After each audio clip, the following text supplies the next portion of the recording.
PowerPoint, maestría. Bueno, entonces, hidrocefalia. En la hidrocefalia lo que hay es un acúmulo de líquido cefalorraquídeo. Ahora, ¿por qué se puede acumular líquido cefalorraquídeo? Pueden ser por tres cosas, pueden ser por tres causas. Primero, puede ser que, acuérdense que el líquido cefalorraquídeo se forma por los plejos coroideos, que están allá en los ventrículos cerebrales, o sea, los ventrículos laterales, tercer ventrículo, cuarto ventrículo, ¿sí? Entonces allá se forma, están los plejos coroideos, forman el líquido cefalorraquídeo. Entonces puede suceder que ese pacientico tenga hiperplasia de los plejos coroideos, o sea, un aumento en el número de células. Entonces, si aumenta el número de células en el plejo coroideo, ¿eso se traduce en qué? En un aumento en la producción de líquido cefalorraquídeo. ¿Sí? ¿Dónde se reabsorbe? ¿Alguien se acuerda dónde se reabsorbe el líquido cefalorraquídeo? ¿No tienen la punta de la lengua? ¿Se saca la lengua? Se lo robaron. Eso, allá. Eso, abajo, en el útero. Los pies. Eso fue pregunta de parcial.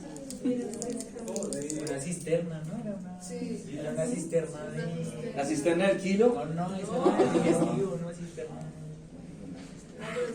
Bueno, algo así. Ya no hay una. Mejor. Se defiende mejor callado. En las granulaciones aracnoideas. Igualito a la cisterna, idéntico. O sea, por una letra se escachó. Por una letra se escachó. ¿Sí? En las granulaciones aracnoideas. Entonces, ¿qué pasa? Que en la primera causa hay un aumento en la producción de líquido cefalorraquídeo y las granulaciones aracnoideas son insuficientes para drenar, para reabsorber ese líquido cefalorraquídeo. Entonces se va a ¿qué? A acumular ese líquido cefalorraquídeo, ¿sí? Hidrocefalia. Segunda causa. Puede ser que en los plejos coroideos estén normales, sino que haya una obstrucción, haya algo que obstruya el camino de circulación del líquido cefalorraquídeo. ¿Qué puede ser ese algo? Puede ser una masa, un tumor, un quiste, ¿sí? Algo.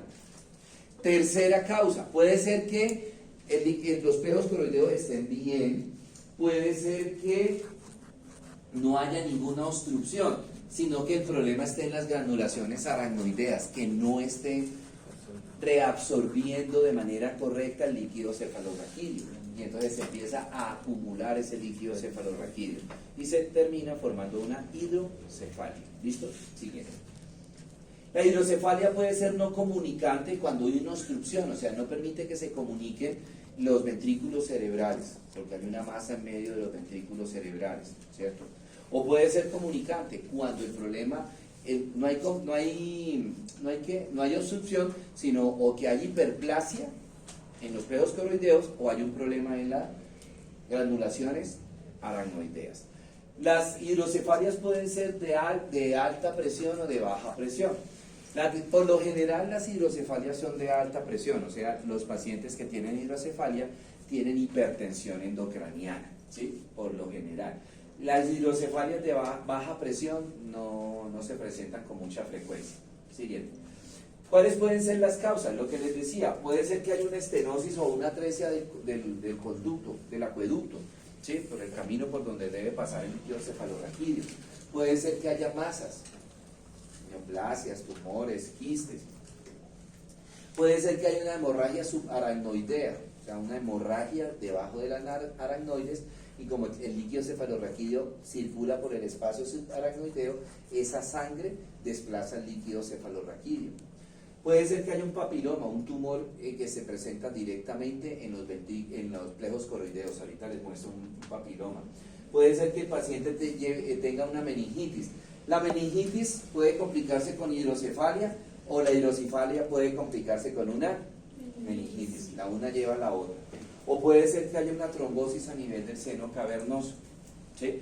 El seno cavernoso es un seno, es un repliegue de la dura madre donde inicia o donde van a confluir unos senos venosos de la región frontal y la parietal del cerebro. y drenan ahí. ¿Dónde queda ese seno esfenoidal? Pues queda al lado y lado del cuerpo del esfenoides. ¿Qué peligro, cuál es la condición que una trombosis del seno cavernoso sea mortal? Porque primero que todo, allá no hay meninges. O sea, un proceso infeccioso que llegue allá, no hay cómo abortar quirúrgicamente allá. Esa es la segunda causa, ¿sí?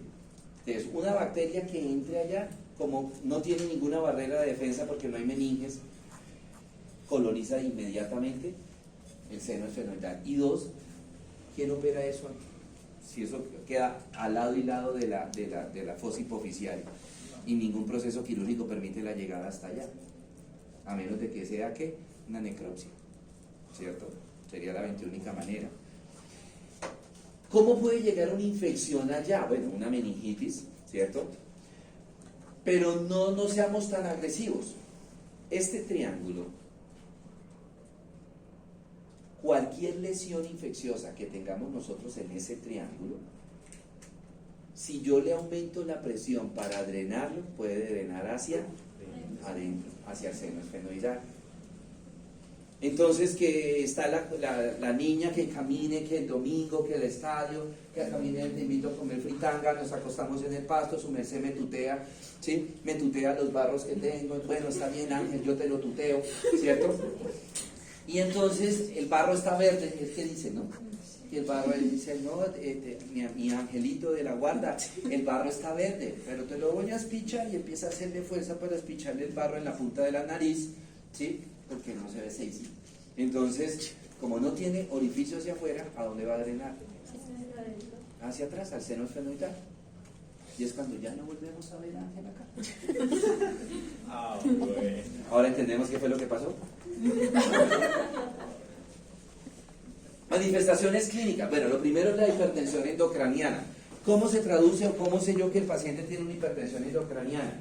De dos maneras. La primera por los síntomas, la segunda por midiéndole la presión en el líquido cefalorraquídeo. ¿Qué es lo primero que yo miro? Pues los síntomas. Entonces, el paciente va a tener cefalea en casco. El paciente dice que le duele aquí hacia arriba como si tuviera algo puesto acá, como si tuviera un casco, de hace el paciente así. Dos, los vómitos en proyectil. Estos, como hay hipertensión endocraniana, los vómitos salen con mucha fuerza. El vómito puede salir 2, 3, 4 metros adelante, ¿sí? Por eso le llaman en proyectil. Y el papiledema, un edema en la papila óptica, ¿sí? O sea, uno hace el fondo de ojo y ve la papila óptica borrosa, ¿verdad? ¿Qué más puede tener? Compromiso de pares craneales. Entonces puede comprometer el segundo par craneal. Acuérdense que al lado de la fosa hipofisiaria, ¿quién está? Por delante está ¿quién? El nervio óptico. Nada más y nada menos que ¿quién? Que el quiasma, ¿verdad? Entonces, el compromiso del segundo par craneal que me genera una neuritis óptica y luego una atrofia del nervio óptico y finalmente la ceguera. Compromiso del tercero, cuarto, sexto par craneal, que son los que inervan los músculos extrínsecos de los ojos. Entonces, el paciente va a tener oftalmoplejía, dificultad para mover los ojos, no los mueve casi, va a tener como la mirada fija, ¿sí? Tercero, otro par craneal que se afecta, el octavo par craneal, sordera, ¿sí? Y vértigo, desequilibrio, ¿correcto? ¿Qué más va a tener el paciente? Pérdida de la conciencia, pero antes de la pérdida de la conciencia, el paciente va a tener estupor, después va progresando, somnolencia y después el paciente entra en coma. Convulsiones, ¿sí? Siguiente. Este es un papiloma. Miren los ventrículos cerebrales cómo están de dilatados, ¿sí? Los ventrículos laterales no son así de anchos. Y mire que están comprimiendo el tejido cerebral. Mire el poquito de tejido cerebral que hay. ¿Sí? ¿Por qué? Porque en la medida que va creciendo el ventrículo, ¿qué hace? Empujar y comprimir el tejido nervioso. Este paciente debe tener unas secuelas neurológicas irreversibles, ¿verdad? Sí. La idea es que el paciente no me llegue a estas instancias, ¿no? De hidrocefalia. Entonces a estos pacientes se le coloca una válvula que se llama la válvula Hakim. Es una válvula de derivación ventrículo-peritoneal. O sea, se le hace una craniotomía al paciente acá, ¿sí? Se levanta el hueso, se levanta la dura madre y se mete la válvula que llegue se mete por la cisura interhemisférica, ¿sí? Y que llegue ¿a dónde? Que llegue a los ventrículos laterales y se deja la válvula ahí, la válvula empieza a sacar ese líquido cefalorraquídeo, ¿cierto? Esa válvula se fija al hueso, se pasa subdérmicamente por detrás de la oreja y llega al estómago, entonces ahí bota el líquido cefalorraquídeo, lo bota en el estómago y ese líquido cefalorraquídeo sale a través de la materia fecal, ¿sí? Hasta el momento han habido muchos médicos que han tratado de hacer la válvula, otra válvula, y no ha funcionado, ¿sí? La válvula Hakim hoy día, bueno, la válvula Hakim, ustedes saben quién la hizo, ¿no? Pues Hakim. Hakim era, porque ya murió hace como 8 o 10 años más o menos, era un médico, un neurocirujano colombiano, bogotano. Sus 2 hijos, Fernando y Luis. Luis es neurocirujano, Fernando es ginecólogo. El doctor antes de morir vendió la patente a Johnson & Johnson, ¿sí? Tiene Johnson & Johnson la patente y no han logrado hacer otra válvula, nadie en el mundo ha logrado hacer otra válvula que la reemplace, ¿sí? ¿Por qué? No funciona.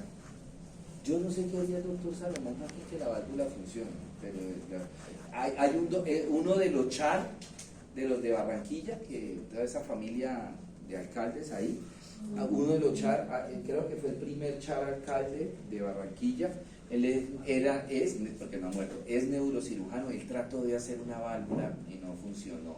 Y otros especialistas a nivel mundial nada han hecho y no funciona la válvula. ¿Sí? Bueno, siguiente. Bueno, me pone ahora la de meningitis.